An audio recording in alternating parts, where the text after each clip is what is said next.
بسم اللہ الرحمن الرحیم۔ نماز سے متعلق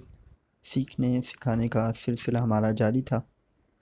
آج مزید کچھ باتیں ہم اس حوالے سے سیکھیں گے۔ ہم نے پچھلے دروس میں وضو کے متعلق احکام، وضو کے فرائض اور وضو کی سنتوں کو جاننے کی کوشش کی تھی۔ آج وضو کے مکروہات کے بارے میں ہم سنیں گے، جانیں گے۔ وضو کے جو مکروہات ہیں، کچھ مکروہات تنزیہیہ ہیں، یعنی مکروہ تنزیہی، اور کچھ مکروہات تحریمیہ، یعنی مکروہات تحریمی۔ مکروہ تنزیہی، مکروہ تحریمی، یہ آپ نے الفاظ سنے ہوئے ہوں گے۔ مکروہ تنزیہی برا تو ہوتا ہے لیکن گناہ نہیں ہوتا، اور مکروہ تحریمی گناہ بھی ہوتا ہے۔ تو مکروہ جو ہیں، مکروہ کی دو قسمیں ہوتی ہیں، مکروہ تحریمی، مکروہ تنزیہی۔ تو مکروہ تنزیہی سنت غیر مؤکدہ کے مقابلے پہ اس کو بیان کیا جاتا ہے کہ اگر کوئی شخص سنت غیر مؤکدہ کو چھوڑتا ہے تو کہہ دیتے ہیں کہ یہ مکروہ تنزیہی کام ہے، اور اگر کوئی واجب کا ترک کرتا ہے، کوئی واجب کو چھوڑتا ہے تو اسے مکروہ تحریمی کہہ دیتے ہیں۔ تو آسان سی یہ جو آپ کے سامنے تعریف عرض کی، اس کو یاد رکھیے، بہت سے مقامات پر کام آئے گی۔ اچھا، ضروری نہیں ہے کہ کوئی چیز مکروہ تحریمی ہو تو اس کے مقابلے میں کوئی واجب ہو۔ ہاں، یوں ہوگا کہ مکروہ تحریمی ہے کوئی چیز تو اس سے بچنا یہ ہے کہ انسان کے لیے واجب ہوگا، اور کبھی فرض بھی ہو سکتا ہے۔ تو وضو کے جو مکروہات ہیں، وہ کتب میں کئی طرح کے مکروہات بیان کیے گئے، کئی ایسے کام بیان کیے گئے کہ وضو میں یہ کام نہ کیے جائیں، وضو میں ان کاموں سے بچا جائے۔ تو کچھ کام تو یہ ہیں کہ ان سے بچنا ضروری ہے کہ اگر نہیں بچتے تو گناہ ہے، اور کچھ کام وہ ہیں کہ بچنا چاہیے لیکن اگر کوئی مبتلا اس کام میں ہو گیا تو یہ برا ہے۔ جیسے وضو کے درمیان میں اگر کوئی باتیں کرتا ہے، کوئی ضرورت پڑتی ہے بات کر لیتا ہے، تو پھر یہ ہے کہ بھائی اچھا تھا کہ نہ کرتے، مکروہ تنزیہی ہے، نہ کرتے۔ اگر کوئی جائز بات کر رہے ہیں دنیاوی تو ٹھیک ہے، منع ہے لیکن گناہ نہیں ہے۔ تو خیر، آئیے اس کو ذرا دیکھتے ہیں۔ آپ کے سامنے یہ تحریر ہیں، لکھے ہوئے ہیں۔ وضو کے لیے ناپاک جگہ پر بیٹھنا، ایک فرش ہے ہی ناپاک، اس جگہ کے اوپر بیٹھ کر وضو کیا جائے تو یہ مکروہ ہوتا ہے، اور تلویث کا بڑا اندیشہ ہے کہ خود انسان جو ہے پاک ہونے کے بجائے ناپاک ہو کے اٹھے۔ تو عموماً لوگ اہتمام یہی کرتے ہیں کہ وہ پاک جگہ پر بیٹھ کر وضو کا اہتمام کرتے ہیں۔ غسل خانے کے بارے میں عموماً سوال ہوتا ہے کہ غسل خانے میں وضو کر سکتے ہیں، بیسن پہ وضو کر سکتے ہیں؟ تو غسل خانے میں غسل کر سکتے ہیں تو وضو بھی کر سکتے ہیں۔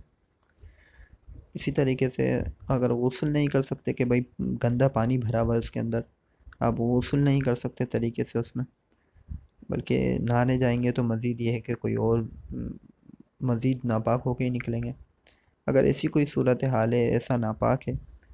تو ٹھیک ہے۔ جیسے کبھی کبھار کسی کے یہاں پانی وغیرہ بھرتا ہے، گٹر کا پانی وغیرہ، گندا پانی، سیوریج کا پانی بھر جاتا ہے، تو ٹھیک ہے، اس میں پاک ناپاک وغیرہ والی تفصیل آ سکتی ہے۔ لیکن یہ ہے کہ بیسن جو ہے، واش بیسن، تو اس کے اوپر وضو کیا جا سکتا ہے۔ تو اسی طریقے سے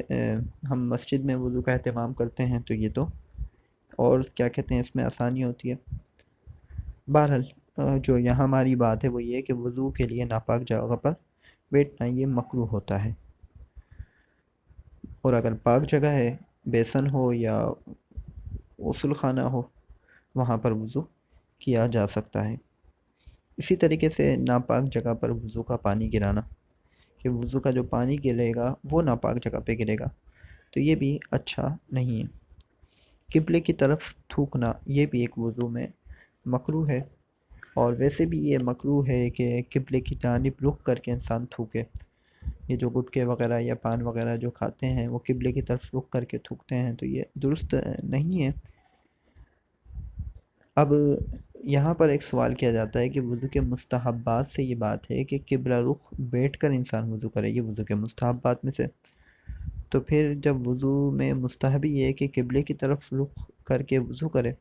تو پھر تھوکے گا بھی تو۔ مسئلہ یہ ہے کہ آپ تھوکیں قبلے کی طرف نہیں بلکہ تھوکیں نیچے کی طرف،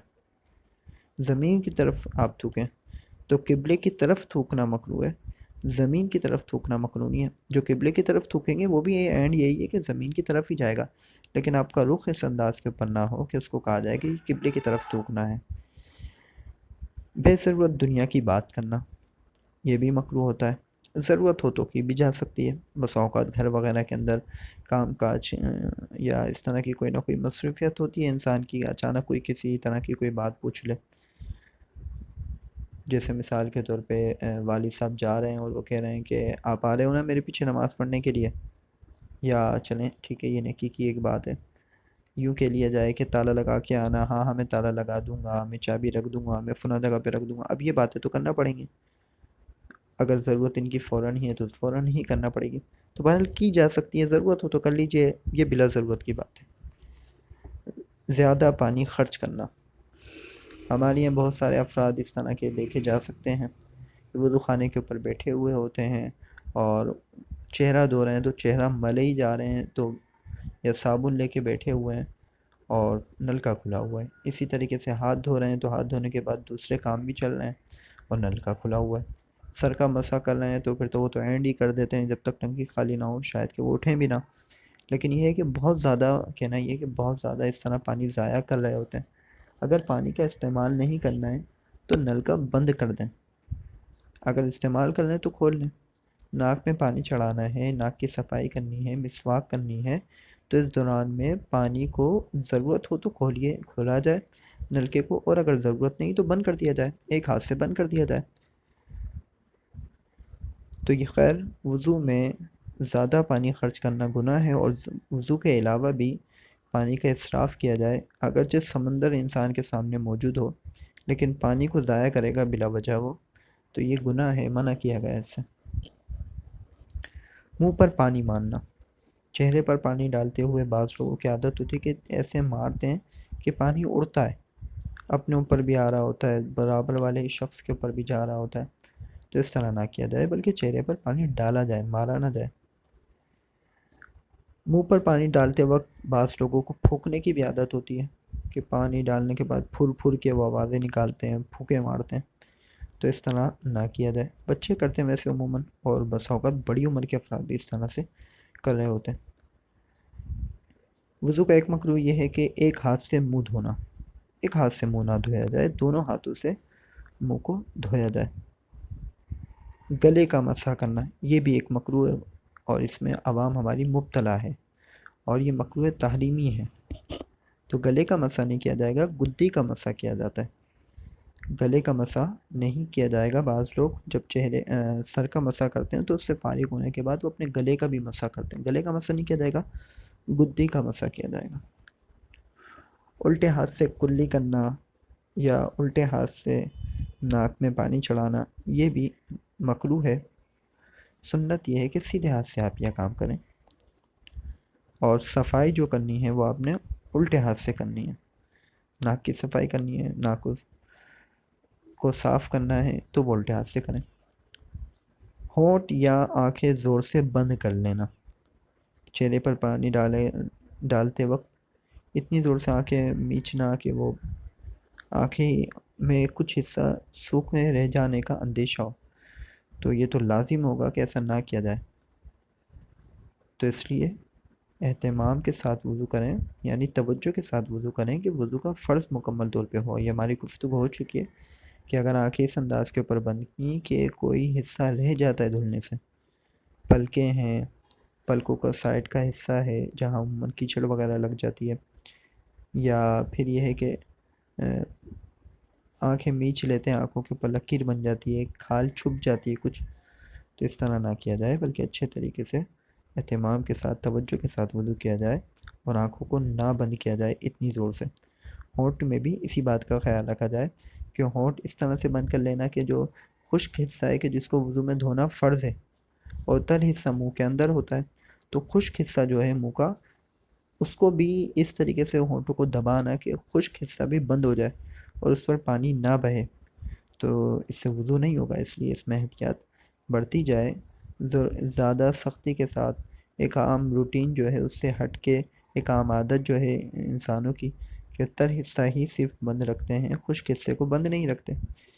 تو وہ اسی انداز کے اوپر وضو کیا جائے کہ خشک حصے کے اوپر پانی بہے۔ اسی طریقے سے وضو کی سنتیں ہم نے کچھ جانی تھیں۔ اگر کوئی وضو کی کسی سنت کو چھوڑتا ہے، وضو کی کسی سنت کو ادا نہیں کرتا، تو یہ بھی ایک مکروہ ہے۔ وضو کی سنتوں کی ادائیگی کرنی چاہیے۔ اگر وضو کی کسی سنت کو چھوڑا جاتا ہے، جیسے 3 مرتبہ چہرے کو دھونا ہے، 3 مرتبہ دونوں ہاتھوں کو دھونا ہے، 3 مرتبہ دونوں پاؤں کو دھونا، سنت ہے۔ جو چیزیں فرض ہیں انہی میں آپ کیا کہتے ہیں 3 مرتبہ جو کرتے ہیں یہ سنت ہے۔ تو 3 مرتبہ سے کم دھوتے ہیں اور بغیر مجبوری کے دھوتے ہیں، تو اگر کوئی وجہ ہے، جیسے وقت ہی کم ہو گیا رہ گیا ہے نماز کا، یہ جماعت نکل جائے گی تو اس لیے کمی کر رہے ہیں، تو ٹھیک ہے، یہ ایک عذر سمجھ میں آتا ہے اور یہ عذر لکھا ہے بزرگوں نے۔ لیکن اس طرح کرنا کہ سستی چل رہی ہے، اچھی طریقے سے کلی نہیں کرتے ہیں، اچھے طریقے سے ناک میں پانی نہیں چڑھاتے، ناک کی صفائی کا اہتمام نہیں کرتے، منہ کی صفائی کا اہتمام نہیں کرتے، تو اس طرح نہ کیا جائے، بلکہ اچھے طریقے سے وضو کی سنتوں کی ادائیگی کے ساتھ ان سنتوں کا خیال رکھتے ہوئے اور مکروہات سے بچتے ہوئے کامل انداز سے وضو کرنے کی کوشش کی جائے۔ اللہ تبارک و تعالی ہمیں وضو کے مکروہات سے بچنے کی توفیق عطا فرمائے۔ آئندہ سلسلے میں وضو توڑنے والی باتوں کے حوالے سے ہم جانیں گے۔ رب تعالی یاد رکھنے کی توفیق عطا فرمائے۔